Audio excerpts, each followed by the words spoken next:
Un officier de ligne des Adeptus Arbites s'interposa sur son chemin, la visière reflétant son visage, ce qui aurait dû être un avertissement à l'univers. « Halte !» dit-il, parce qu'il avait été entraîné à parler en menaces monosyllabiques.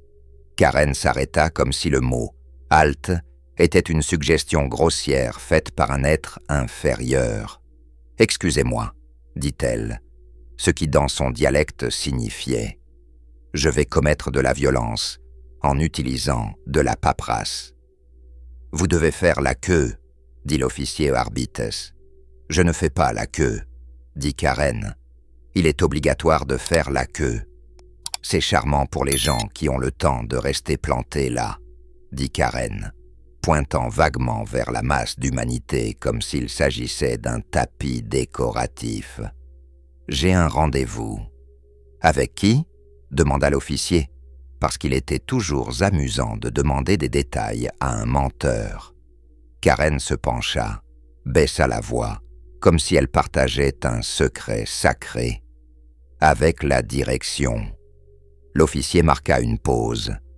Vous pourriez penser que le mot « direction » ne signifierait rien dans l'impérium de l'homme, où la chose la plus proche du service client est un bolteur appliqué à distance de conversation.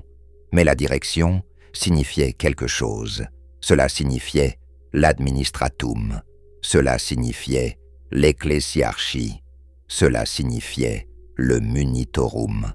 Techniquement, cela signifiait même l'inquisition, bien qu'il préfère ne pas être décrit de manière qui suggère la responsabilité. « Déclinez votre autorisation », exigea l'officier. Karen sourit du sourire de quelqu'un à qui on n'avait jamais dit non, d'une manière qui marque. « Je suis autorisé », dit-elle, « par la décence commune. » L'officier la fixa pendant 3 battements de cœur complets, traitant la phrase comme s'il s'agissait d'une langue xénos. Puis, parce qu'il était un arbites et que l'impérium résout la plupart des disputes en les transformant en disputes plus importantes, il atteignit sa perle vox. « Contrôle. »« J'ai un incident, » dit-il. Karen gifla son gantelet. « Je n'apprécie pas d'être appelé un incident, » claqua-t-elle. « Je paie ma dîme. » L'officier ne la corrigea pas parce que personne ne corrige une Karen.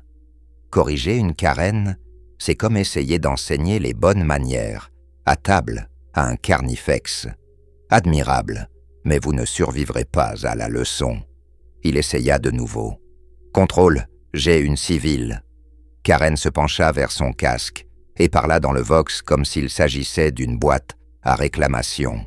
« Oui, bonjour, » dit-elle. « Ici l'avocate citoyenne Karen V. Je dois parler à qui que ce soit qui soit responsable de cette situation. » Un officier de ligne des Adeptus Arbites s'interposa sur son chemin, la visière reflétant son visage, ce qui aurait dû être un avertissement à l'univers. « Halte !» dit-il, parce qu'il avait été entraîné à parler en menaces monosyllabiques. Karen s'arrêta comme si le mot « halte » était une suggestion grossière faite par un être inférieur. « Excusez-moi », dit-elle, ce qui dans son dialecte signifiait « je vais commettre de la violence en utilisant de la paperasse. »« Vous devez faire la queue, » dit l'officier Arbites. « Je ne fais pas la queue, » dit Karen. « Il est obligatoire de faire la queue. »« C'est charmant pour les gens qui ont le temps de rester plantés là, » dit Karen, pointant vaguement vers la masse d'humanité comme s'il s'agissait d'un tapis décoratif. « J'ai un rendez-vous. »« Avec qui ?» demanda l'officier, parce qu'il était toujours amusant de demander des détails à un menteur. Karen se pencha, baissa la voix, comme si elle partageait un secret sacré. « Avec la direction. » L'officier marqua une pause. Vous pourriez penser que le mot « direction » ne signifierait rien dans l'impérium de l'homme, où la chose la plus proche du service client est un bolteur appliqué à distance de conversation. Mais la direction signifiait quelque chose. Cela signifiait l'administratum, cela signifiait l'ecclesiarchie, cela signifiait le munitorum. Techniquement, cela signifiait même l'inquisition, bien qu'il préfère ne pas être décrit de manière qui suggère la responsabilité. « Déclinez votre autorisation », exigea l'officier. Karen sourit du sourire de quelqu'un à qui on n'avait jamais dit non, d'une manière qui marque. « Je suis autorisé », dit-elle, par la décence commune. L'officier la fixa pendant 3 battements de cœur complets, traitant la phrase comme s'il s'agissait d'une langue xénos. Puis, parce qu'il était un arbites et que l'impérium résout la plupart des disputes en les transformant en disputes plus importantes, il atteignit sa perle vox. « Contrôle. J'ai un incident, dit-il. Karen gifla son gantelet. « Je n'apprécie pas d'être appelé un incident, claqua-t-elle. Je paie ma dîme. » L'officier ne la corrigea pas parce que personne ne corrige une Karen. Corriger une Karen, c'est comme essayer d'enseigner les bonnes manières, à table, à un carnifex. Admirable, mais vous ne survivrez pas à la leçon. Il essaya de nouveau. « Contrôle, j'ai une civile. » Karen se pencha vers son casque et parla dans le vox comme s'il s'agissait d'une boîte à réclamation. « Oui, bonjour, dit-elle. Ici l'avocate citoyenne Karen V. Je dois parler à qui que ce soit qui soit responsable de cette situation. » La perle vox grésilla. Une voix répondit, calme, coupante, portant la patience lasse de quelqu'un qui avait passé 3 décennies à arrêter les catastrophes et venait juste de sentir une commencer à se racler la gorge. Ici l'inquisiteur X. Vaughn. Les yeux de Karen s'illuminèrent. « Oh, louange au trône, dit-elle, comme si l'empereur avait personnellement doté sa ligne d'assistance. Enfin, quelqu'un avec un titre. Écoutez, inquisiteur, je suis extrêmement déçu. Il y a certains moments dans l'histoire où vous pouvez entendre l'univers inspiré. L'inquisiteur Alex Vaughn, Ordo Hereticus, avait interrogé des leaders de culte, exécuté des gouverneurs planétaires, et avait une fois passé 6 jours dans un cercueil de stase défaillant, avec seulement une brochure dévotionnelle et sa propre haine pour compagnie. Rien ne l'avait préparé au son d'une Karen déçue. « Je vous demande pardon, » dit l'inquisiteur, et vous pouviez entendre, même à travers les parasites, le doux resserrement de la prise d'un homme sur la réalité. « Cet événement, » dit Karen, agitant la main vers toute la convergence de 1000 bannières, comme s'il s'agissait d'un étalage de fruits mal arrangé. « Il est inacceptable. » L'officier arbitre abaissa lentement sa main vox, comme s'il priait pour que l'appareil explose. La voix de l'inquisiteur Vaughn se tendit. « Citoyenne, quelle est votre plainte ?» Karen prit une grande respiration. Certains disent que le warp est une dimension d'émotion pure, où la rage et la luxure et le désespoir tourbillonnent dans la folie. Ces gens ne se sont jamais tenus à 10 mètres d'une Karen, sur le point de lister ses griefs. « Premièrement, » commença-t-elle en levant un doigt, « la file est trop longue. » C'était le doigt numéro 1. Elle en avait 10. Que l'empereur nous aide tous. Deuxièmement, elle leva un autre doigt. « L'encens me donne mal à la tête. J'ai une sensibilité. » Troisièmement, 3e doigt. « Les cerveaux chérubins me fixent. » À travers l'esplanade, un serviteur ailé de nourrisson planait, ses petits yeux morts fixés sur elle avec la dévotion vide de quelque chose qui n'avait jamais connu le choix. Il gazouillait un hymne. Karen recula comme s'il avait insulté sa mère. « Quatrièmement, » dit-elle, « le volume des hymnes est excessif. Je ne peux pas entendre mes propres pensées. » Quelque part dans une loge d'observation sécurisée, l'inquisiteur Vaughn se pinça l'arête du nez. « Citoyenne Val, dit-il prudemment, Ceci est une célébration sainte à laquelle assistent les Adeptus Sororitas, l'Administratum, le Munitorum et les représentants des Adeptus Astartes. Oh, je les ai vus, dit Karen. Très intimidant, très compensatoire. Mais cela ne change pas le fait que j'ai acheté un billet de visualisation premium et ma ligne de vue est partiellement obstruée par un homme qui semble entièrement fait de paulières.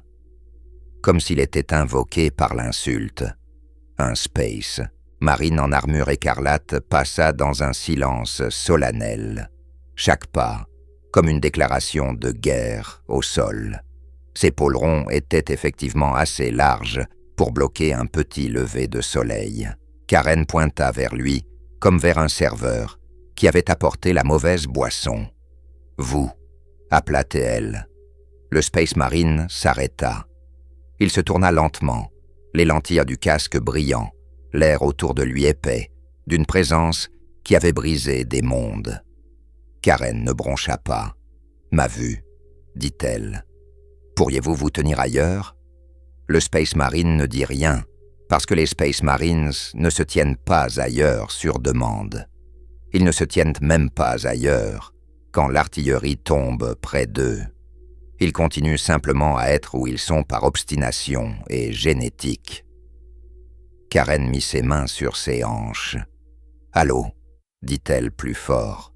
« Vous m'ignorez, parce que je vais vous signaler. » Le casque du marine s'inclina, le mouvement transmettant la gamme émotionnelle d'un glacier considérant la réforme fiscale. Une grille vox grésilla. Sa voix émergea profonde, calme et chargée de 10 000 années de devoir. « Citoyenne, dit-il, je suis le frère sergent Brannock de la veille de fer.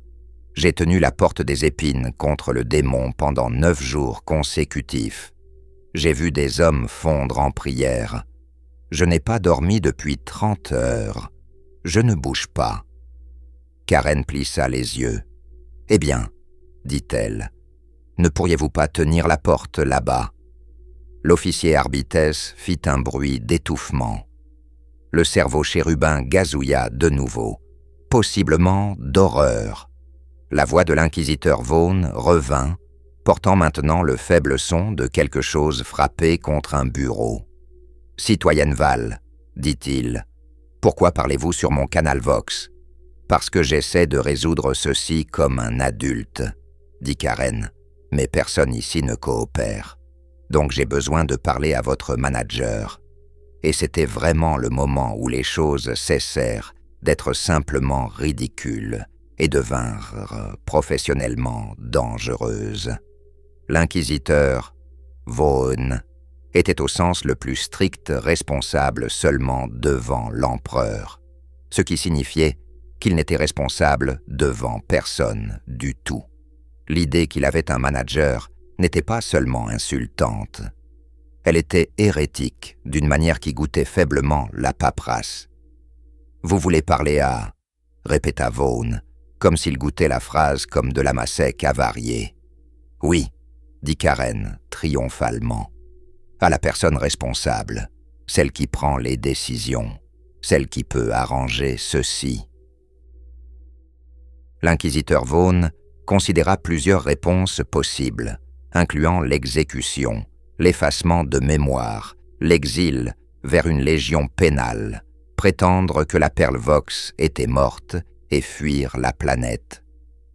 Au lieu de cela, il fit la seule chose que tout humain fait quand confronté à une Karen à pleine puissance. Il essaya de désamorcer. « Citoyenne Val, dit-il, il n'y a pas de manager. » Karen rit brièvement et sèchement. « Oh, il y a toujours un manager, dit-elle. Et si vous me dites qu'il n'y en a pas, alors c'est un problème de management. » L'inquisiteur Vaughn ferma les yeux. « Très bien, dit-il. Et vous pouviez entendre la décision se mettre en place comme une guillotine. Je verrai ce qui peut être fait. Où êtes-vous situé ?» Karen rayonna. « Près du point de contrôle de sécurité, dit-elle. Et je ne bouge pas jusqu'à ce que j'obtienne satisfaction. » C'est alors que la première fanfare frappa la foule. Un éclat de trompette retentit si fort qu'il fit trembler les dents et desserra quelques implants de foi purement symboliques. La grande procession commença. L'avenue principale remonta les bannières, énormes, brodées, scintillantes de fils d'or et de litanies dévotionnelles. L'ecclésiarchie marcha avec des encensoirs oscillants, remplissant l'air de fumée et de sanctimony. L'administratum suivit avec des parchemins et des registres, expressions sombres, comme s'ils avaient reçu l'ordre d'assister à une fête et étaient déterminés à faire regretter tout le monde. Puis vinrent les adeptus Astarte, armure étincelante, boltères tenus avec révérence, yeux en avant, leurs hymnes s'élevant en un mur de son. Derrière eux, une plateforme imposante roula vers l'avant, portant la relique de Sainte Eustélia, un reliquaire doré contenant, selon la plaque, un fragment sacré de la sandale gauche de la sainte. La foule rugit. Karen fronça les sourcils. « Ce n'est pas une sandale, dit-elle à personne en particulier. C'est une chaussure. » L'officier arbitre fit l'erreur de répondre. « C'est une relique sacrée, dit-il. »« Désolé, dit Karen, la voix dégoulinante de condescendance. Mais je m'y connais en chaussures. Je travaille dans l'administration H-Ab. J'ai vu des bottes. Ce n'est pas de l'architecture de sandales. » Une sœur de bataille marcha, les yeux brûlants de dévotion. Karen claqua des doigts. « Excusez-moi » appela-t-elle. La sœur ne s'arrêta pas. Les sœurs de bataille ne s'arrêtent pas pour les distractions. Elles s'arrêtent pour l'hérésie, et même alors seulement brièvement. Karen marcha à côté d'elle quand même, gardant le rythme par pur droit. « Je dois demander, » dit Karen, parlant fort par-dessus l'hymne. « Cette relique est-elle correctement authentifiée? Parce que si vous paradez de fausses de sandales, je contacterai les autorités appropriées. » La mâchoire de la sœur se tendit, ses yeux fixés vers l'avant, comme si elle ignorait les lois de la physique parfois. « Citoyenne, dit-elle sans se retourner, la relique est sanctifiée par l'ecclésiarchie. »« Oh, vraiment, dit Karen. Et avez-vous cela par écrit ?»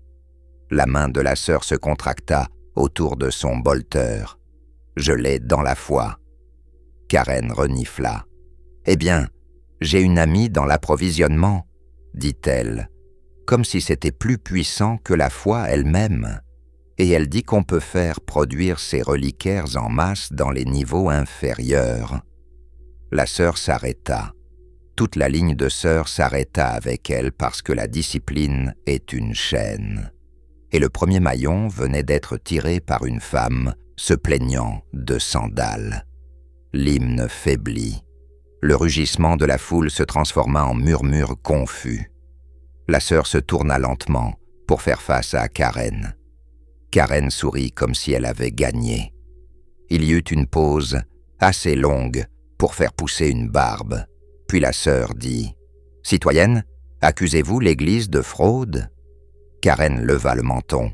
« Je ne fais que poser des questions. » La foule décida collectivement qu'elle ne voulait pas être à distance de tir, de juste poser des questions. Le canal vox de l'inquisiteur Vaughan grésilla de nouveau dans l'oreille de Karen. D'une manière ou d'une autre, elle tenait encore le gantelet de l'officier arbitre près de son visage, comme un communicateur personnel. « Citoyenne Val, dit Vaughan, la voix maintenant dangereusement calme, j'approche de votre localisation. Restez immobile. » Karen roula des yeux. « Enfin, marmonna-t-elle, de la responsabilité. » L'inquisiteur Alex Vaughan arriva 10 minutes plus tard, ce qui en temps impérial était pratiquement de la téléportation.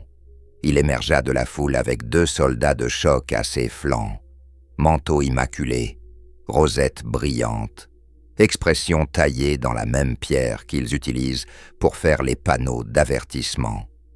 Les gens s'écartèrent, pour lui comme s'il était une peste avec de la paperasse. Il s'avança vers Karen. Elle le regarda de haut en bas. « Êtes-vous le manager ?» exigea-t-elle. Vaughn la fixa comme un homme rencontrant un concept étranger pour la première fois et le trouvant décevamment bruyant. « Je suis l'Inquisition, dit-il. « Je le sais, dit Karen. Mais êtes-vous la personne qui peut arranger ceci ?» Les soldats de choc de Vaughn bougèrent, mains près des armes, yeux clignotants entre la citoyenne et l'inquisiteur, pariant silencieusement sur combien de secondes avant que quelqu'un meure. Vaughn parla lentement. « Que voulez-vous précisément ?» Karen exhala, ravie d'avoir enfin un public captif. « Je veux un remboursement pour mon billet de visualisation premium parce que je ne peux pas voir la relique correctement à cause de ce grand homme-là. » Elle pointa un doigt vers le frère sergent Brannock, qui n'avait pas bougé une fois, parce qu'il avait promis qu'il ne le ferait pas, et les Space Marines traitent les déclarations comme des serments contraignants. Je veux que l'encens soit réduit parce qu'il déclenche ma sensibilité. Je veux que le volume des hymnes soit baissé. Je veux que les cerveaux chérubins arrêtent de me regarder comme ça. Et, dit-elle, se penchant, la voix baissant à un sifflement de fureur vertueuse.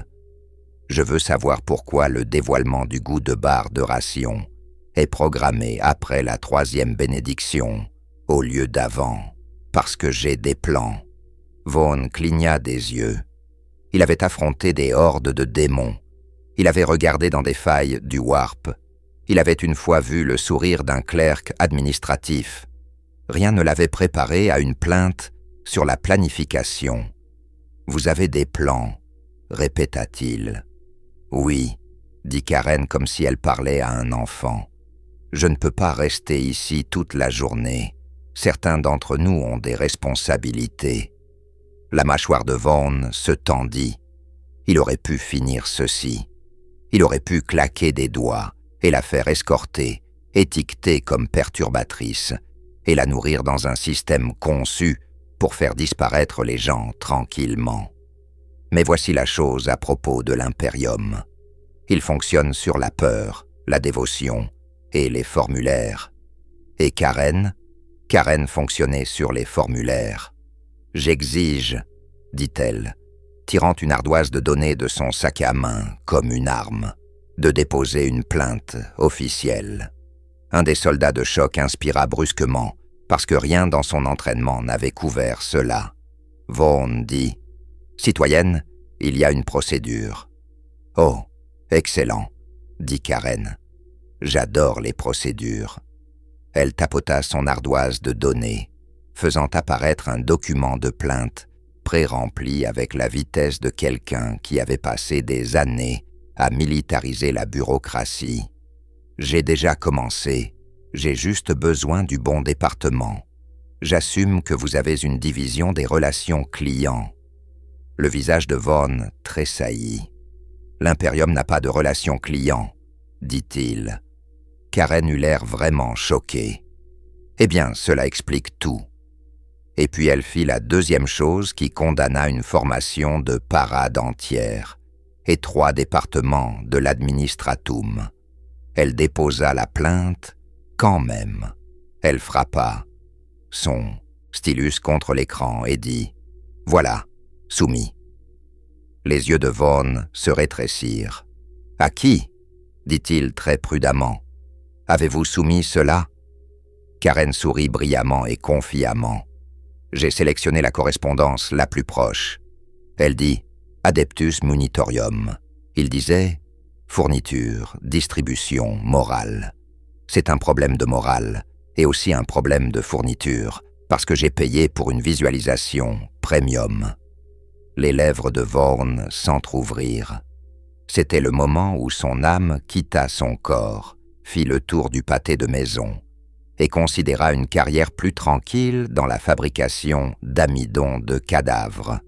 Parce que le munitorium ne reçoit pas les plaintes comme les organisations normales le font. il reçoit des demandes. Et le monitorium, quand il reçoit une demande, fait ce qu'il fait le mieux. Il l'escalade en guerre